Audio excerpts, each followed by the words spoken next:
Audio Jungle.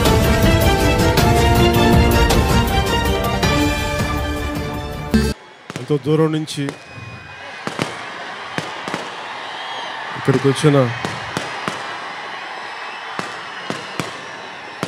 మా సోదరులందరికీ మా అక్క చెల్లెలందరికీ ప్రతి ఒక్కరికి పేరు పేరున నా హృదయపూర్వక నమస్కారాలు, ధన్యవాదాలు.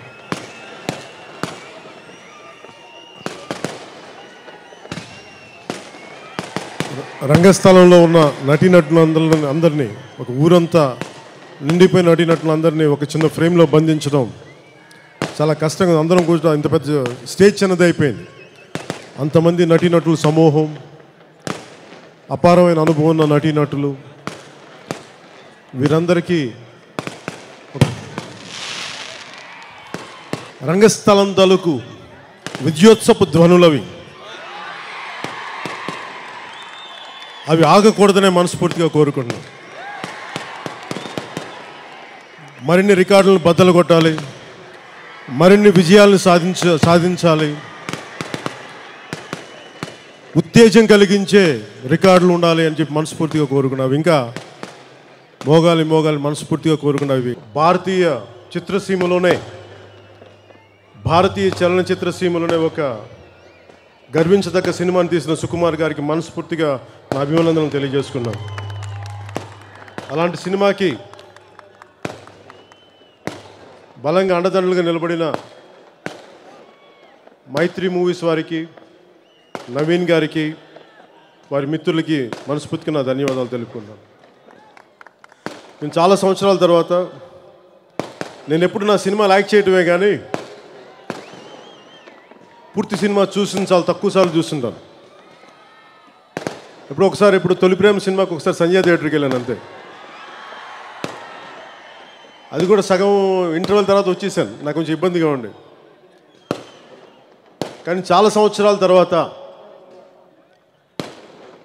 ఒక సినిమాని పబ్లిక్ థియేటర్లో చూడాలని చాలా మనస్ఫూర్తిగా కోరిక వచ్చింది. దానికి కారణం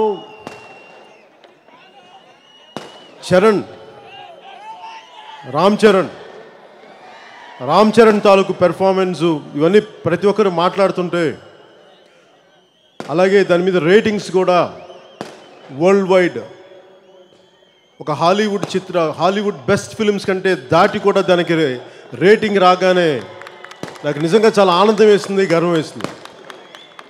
ఈవెన్ అంటే ఐఎండిబి కదా, ఇంటర్నేషనల్ ఫిల్మ్స్లో ఐఎండిబి వాళ్ళు కూడా దీనికి more than Godfather, Francis Ford Coppola cinema కంటే కూడా ఎక్కువ రేటింగ్ ఇచ్చి, షాషాంక్ రిడెంప్షన్ అనే సినిమా కంటే కూడా ఎక్కువ ఉండి అలాంటి అద్భుతమైన సినిమా తీశారు. అంటే నాకు ఏముంటుంది ఈ సినిమాలో అని చెప్పేసి నేను కూడా చాలా విపరీతమైన ఉత్సుకత, కుతూహలం వచ్చింది. ఇలాంటి సినిమాని నేను పబ్లిక్ థియేటర్లో చూడాలని మనస్ఫూర్తిగా కోరుకున్నాను. జస్ట్ కొద్ది రోజుల క్రితమే నాకు అవకాశం లభించింది. సినిమాను చూస్తున్నప్పుడల్లా నాకు రంగస్థలం అనే ఒక ఊరికి వెళ్ళి ఆ ఊర్లో జరిగిన కథని, సన్నివేశాలని, వాళ్ళ మధ్య జరిగిన జీవితాలని నేను ఒక ప్రేక్షకుడిగా చూసి వచ్చేసాను. అది నాకు ఒక సినిమాలో అనిపించలేదు, ఒక జీవితంలో అనిపించింది. అలాంటి నేను ఎప్పుడు అంటే ఈ సినిమా తాలూకు శక్తి ఏంటంటే కేవలం రికార్డులు బద్దలు కొట్టడమే కాదు, ఇలాంటి సినిమా రావటం వల్ల